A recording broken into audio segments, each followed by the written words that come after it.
BRS నేతలపైన Congress నేత Bandla Ganesh fire అయ్యారు. BRS party విడుదల చేసిన శ్వేతపత్రం పైన తనదైన శైలిలో స్పందించారు. కాంగ్రెస్ ప్రభుత్వం అధికారంలోకి వచ్చి నెల రోజులు కూడా గడవలేదు, ఎందుకు ఉలిక్కి పడుతున్నారని ప్రశ్నించారు.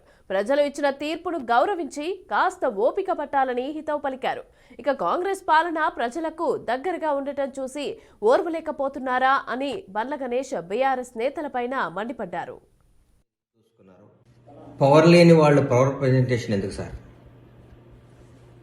మాట్లాడితే గత పాలకులు ఎన్నిసార్లు మాట్లాడతారో ఆ మాటకు కూడా విసిగి వేసారిపోతుంది. గత 10 సంవత్సరాల నుంచి మేము ఏం చేసాం చెప్పండి.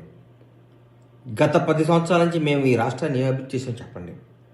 మేం చెప్తాం, గత 10 సంవత్సరాల నుంచి మీరు ఏం దోసుకున్నారో, మీరు ఆర్థికంగా ఏ స్థాయి నుంచి ఏ స్థాయికి వచ్చారో, మీరు ఆర్థికంగా ఎక్కడి నుంచి ఎక్కడ ఉన్నారో, మీ నాయకులు కానీ మీరు కానీ మీ జీవన విధానం ఎంత మారిపోయిందో, తెలంగాణ ప్రజలను ఎంత వెనకబడ్డారో, మీరు ఎంత ముందుకు పోయారో మేము చెప్తాం.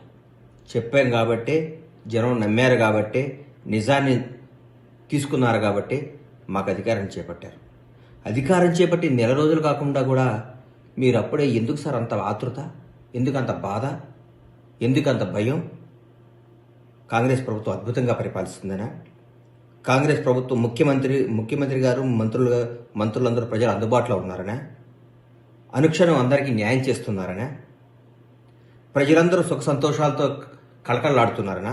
ఎందుకు మళ్ళీ లేనిపోయిన మీ ఎన్ని?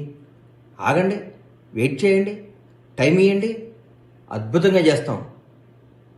20 గంటల పనిచేసే ప్రభుత్వం వచ్చింది రోజుకి. అందుబాటులో ఉండే ముఖ్యమంత్రి గారు వచ్చారు, ప్రజల మనసులో ఉండే మంత్రులు వచ్చారు. రాష్ట్రం ఎక్కడికో నుంచో ఎక్కడికో దూసుకుపోవడానికి సంసిద్ధంగా ఉంది. మాట్లాడితే గత పాలకులు బాగాలేదనో బాగుందనో, ఫస్ట్ టైం మీకు 61 సీట్లు తర్వాత ఇస్తే మీరు దాని జనాన్ని గుంజుకొని పెంచుకున్నారు.